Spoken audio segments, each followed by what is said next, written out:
싶은 말씀. 사무엘상 23장 15절부터 29절입니다. 17절 한 절 읽겠습니다.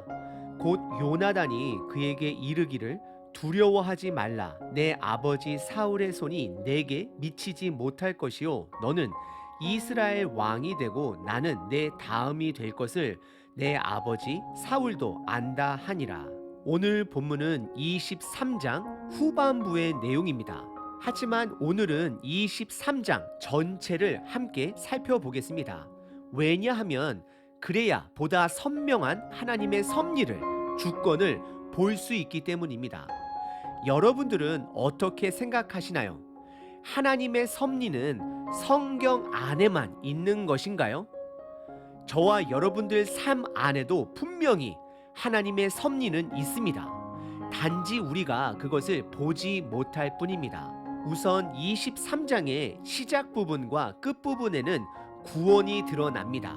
우선 시작 부분에는 그일라라는 성읍에 블레셋이 공격하여 그들의 생명과 같은 곡물을 탈취합니다. 하지만 그들을 구원한 것은 그들의 왕 사울 왕이 아니라 도망자 신세인 다윗이었습니다. 그리고 23장 끝부분에 사울 왕의 추격으로부터 다윗을 구한 것은 뜻밖의 블레셋입니다. 자세한 내용은 잠시 후에 살펴보겠습니다. 아무튼 이것이 하나님의 섭리입니다. 우리들의 인생입니다. 우리들의 삶 안에는 뜻밖의 특정한 사람이 나를 도와줄 때가 있습니다. 그리고 반대로 내가 뜻밖의 다른 사람들을 도와줄 때도 있습니다. 이 모든 것 뒤에는 하나님의 섭리와 주권이 있습니다. 그리고 다윗이 그일라 성읍 사람들을 구하지만 그일라 성읍 사람들은 다윗을 배신합니다. 그리고 반면에 오늘 본문 요나단은 생명을 무릅쓰고 광야에 숨은 다윗을 찾아내어 위로해 줍니다. 우리 인생에도 누군가는 우리를 배신합니다. 그리고 반대로 요나단처럼 누군가는 우리를 찾아와 위로해 줍니다. 이 모든 것 뒤에는 하나님의 섭리와 주권이 있습니다. 23장 전반부에 드러난 하나님의 주권은 에봇을 가지고 온 아비아달의 제사장이었습니다. 그 에봇을 가진 아비아달의 제사장을 통해 하나님은 다윗을 인도하셨습니다. 즉 하나님의 말씀이었다라는 것입니다. 그리고 오늘 본문 23장 후반부에 비록 요나단이 다윗을 찾아와 위로는 하지만 그는 결국 그의 집으로 돌아갑니다. 끝까지 다윗을 위로해 주시는 분은 하나님 한 분이십니다. 오늘 본문을 통해 하나님의 섭리와 주권을 발견하시고 본문뿐만 아니라 내 삶 안에서도 드러난 하나님의 섭리와 주권 또한 발견하시길 바랍니다. 오늘 본문은 크게 세 부분으로 나눌 수 있습니다. 첫 번째는 요나단의 위로입니다. 두 번째는 10성읍 사람들의 고발입니다. 마지막 세 번째는 블레셋의 침공으로 목숨을 건진 다윗입니다. 첫 번째 부분은 15절서부터 18절까지 요나단의 위로입니다. 우선 바로 전절 14절에 하나님이 다윗을 사울 왕 손에 넘기지 않았다라고 성경은 말합니다. 바로 주권은 하나님께 있음을 말하고 있습니다. 그리고 이어서 하나님은 사람을 통해 요나단을 통해 다윗을 위로합니다. 다윗은 10광야 수풀에 숨어 있었습니다.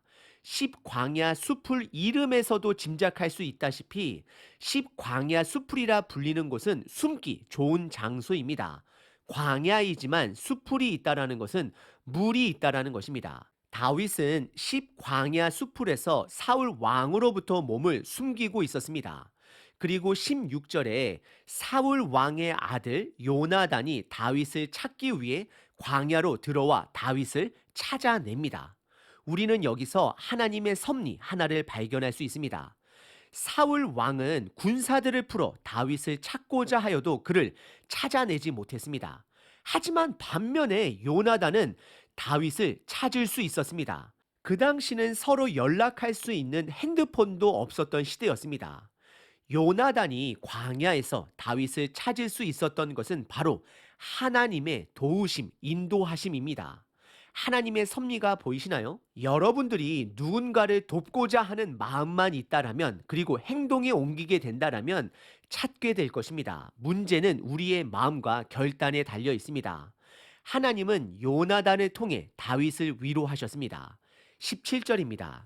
곧 요나단이 그에게 이르기를 두려워하지 말라. 내 아버지 사울의 손이 내게 미치지 못할 것이요 너는 이스라엘 왕이 되고 나는 내 다음이 될 것을 내 아버지 사울도 안다 하니라라고 고백합니다. 요나단은 하나님이 선택한 자는 바로 다윗이 됨을 다시 한번 강조합니다. 그래서 요나단은 다윗에게 너는 이스라엘의 왕이 되고 나는 그 다음이고, 다음에 자기가 왕이 된다는 뜻이 아니라 나는 다음이다, 너가 무조건 왕이 되어야 된다는 걸 강조하고 있고요. 이 사실을 본인 아버지 사울도 알고 있다라고 고백합니다.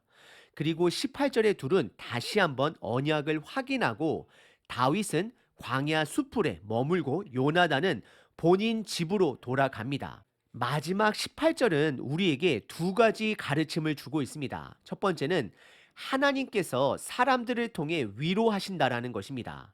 그리고 두 번째는 하지만 사람을 통해 위로는 하시지만 사람의 위로는 제한적이라는 것입니다. 절대적인 위로가 되지 못함을 성경은 말하고 있습니다. 오늘 본문을 마지막으로 요나단과 다윗은 서로 보지 못하게 됩니다. 오늘 본문의 이 둘의 만남은 마지막 만남입니다. 그리고 성경은 요나단이 집으로 돌아갔다라고 말하고 있습니다.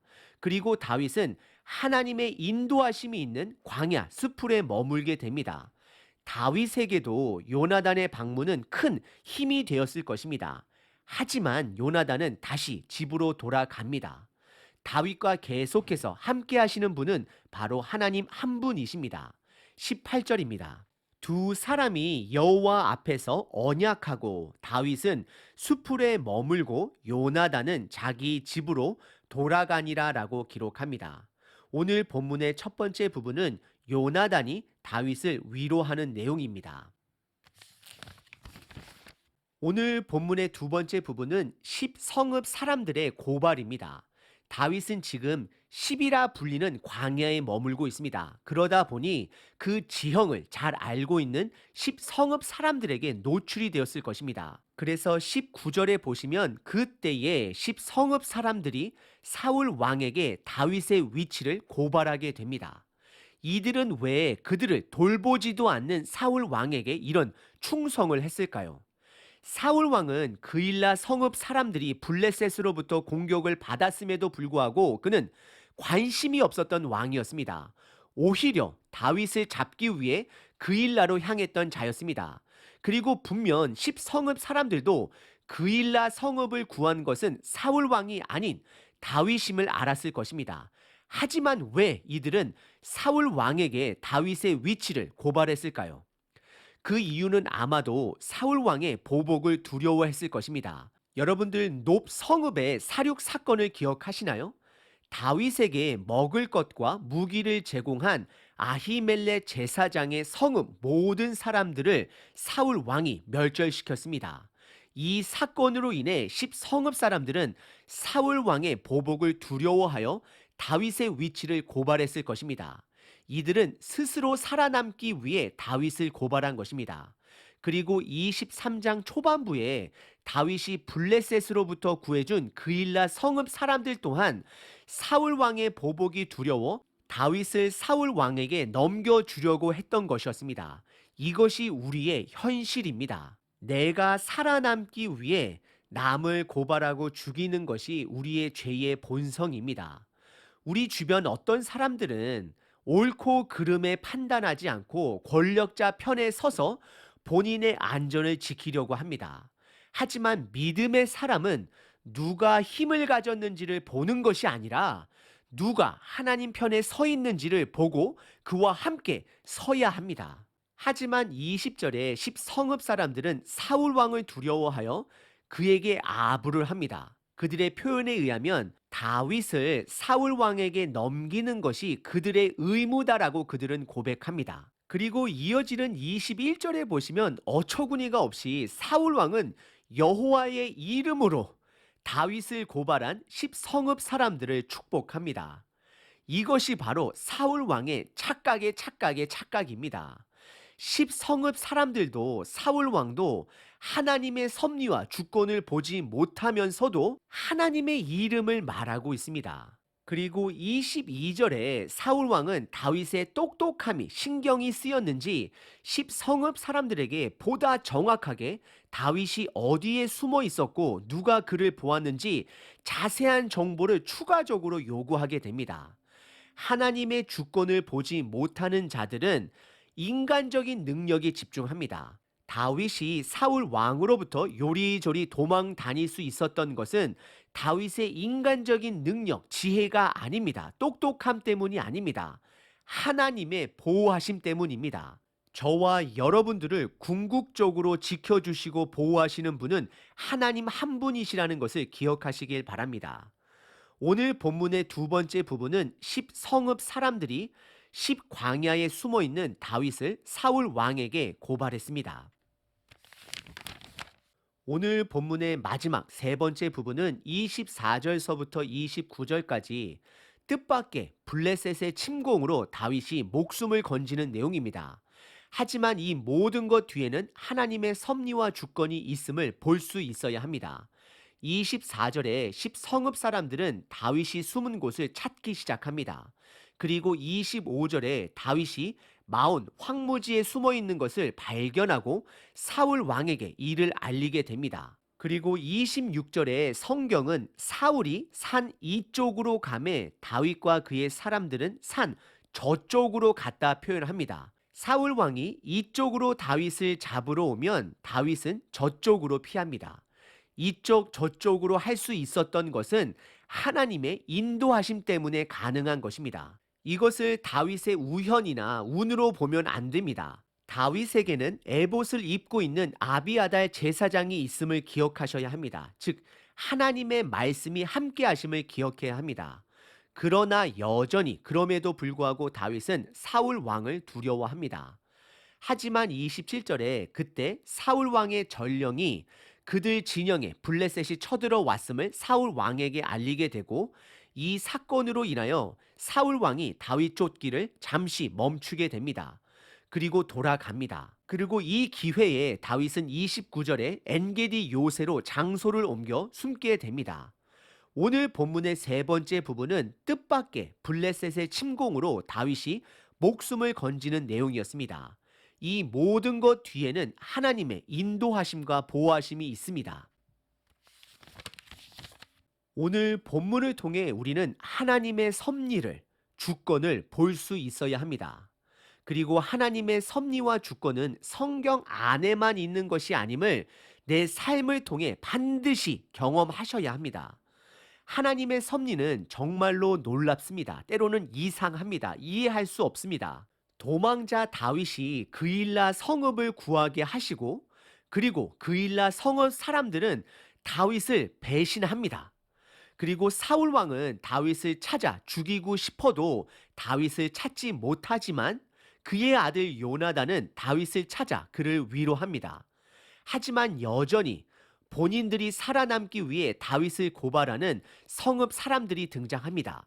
10성읍 사람들입니다. 10성읍 사람들이 다윗의 위치를 사울 왕에게 알려주지만 하나님께서는 적군 블레셋의 침공을 이용하여 다윗을 보호하고 계십니다. 이것이 저와 여러분들의 복잡한 삶입니다. 우리 삶 속에는 비록 어려움이 끊이지 않을 수 있습니다. 하지만 그럼에도 불구하고 하나님의 주권은 저와 여러분들을 보호하고 계십니다. 하나님은 때론 말씀으로 저희들을 위로하시고 때로는 사람을 통하여 위로하십니다. 그리고 반대로 저와 여러분들이 다윗처럼 때론 요나단처럼 누군가를 도와주고 위로해 줄 수 있어야 합니다. 하나님께 쓰임받는 자가 되어야 합니다. 혹시 여러분들 최근에 여러 가지 일로 어려우신가요? 잠시 시간을 갖고 내 상황이 비록 어렵지만 그럼에도 불구하고 나를 지금까지 인도해 주신 하나님의 놀라운 섭리와 그분의 주권을 볼 수 있기를 기도합니다. 혹시 여러분들 주변에 어려운 사람들이 보이시나요? 그럼 어려운 상황 속에서도 그 일날을 구하는 다윗처럼, 그리고 다윗을 찾기 위해 광야를 찾아온 요나단처럼 이웃들을 도우시고 위로하시는 저와 여러분 되시기를 바랍니다. 하나님은 저와 여러분들을 통해 그들을 위로하고 계십니다. 그리고 하나님은 반드시 놀라운 방법으로 여러분들을 보호해 주실 것입니다. 오늘 하루 내가 이해할 수 없는 하나님의 놀라운 섭리를 발견하시고 하나님의 주권을 신뢰하는 하루 되시길 바랍니다.